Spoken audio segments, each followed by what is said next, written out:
ఈరోజు ముఖ్యంగా ఇక్కడ మీడియా మిత్రుల్ని కలడానికి ప్రధానమైన కారణం రక్తదానం, దాని యొక్క ఆవశ్యకత గురించి నాకు తెలిసిన విషయాలను మీతో పంచుకోవడానికి ఈ కార్యక్రమాన్ని ఇక్కడ నిర్వహించడం జరిగింది. అందులో భాగంగా ఈ దేశానికి సంవత్సరానికి 4 కోట్ల యూనిట్లు కావాలి.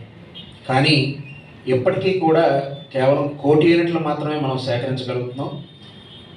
ప్రపంచంలో అత్యధిక యువత కలిగిన దేశం భారతదేశం. ప్రపంచంలో అత్యధిక జనాభా కలిగిన దేశం భారతదేశం. కానీ రక్తదాన విషయంలో బాగా వెనకబడిన దేశం మన దేశం. వీరత్వానికి మన దేశాన్ని చిహ్నంగా మనం భావిస్తాం. కానీ మానవత్వానికి అంతకన్నా గొప్ప చిహ్నంగా భావించే గొప్ప కార్యక్రమమే రక్తదానం. ఎందుకంటే రక్తం నీలో ఉంటే ద్రవం, నువ్వు దానం చేస్తే దైవం. అది రక్తదానం. నువ్వు చిందించే ప్రతి నెత్తుటి బొట్టు ఒక తల్లి నుదిటి బొట్టు. అది రక్తదానం. రక్తం ఇవ్వడానికి మనందరికీ భయం, కానీ మనం రక్తదానం చేస్తే ఇంకో కుటుంబానికి అది అవుతుంది అభయం. అది రక్తదానం.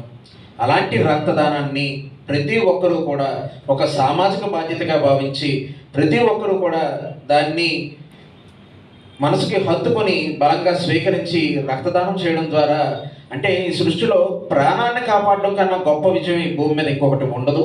ఎందుకంటే రక్తం కర్మాగారాల్లో తయారవ్వదు, ఇది భూమిలో పుట్టదు, చెట్టుకు కాయదు.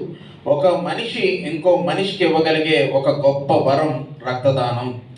అలాంటి రక్తదాన విషయాల్లో ఎంతోమంది భయం లేదా అపోహలు, ఇలాంటి కారణాల వల్ల ఈ దేశంలో ఇంకా వెనకబడి ఉండడం వల్ల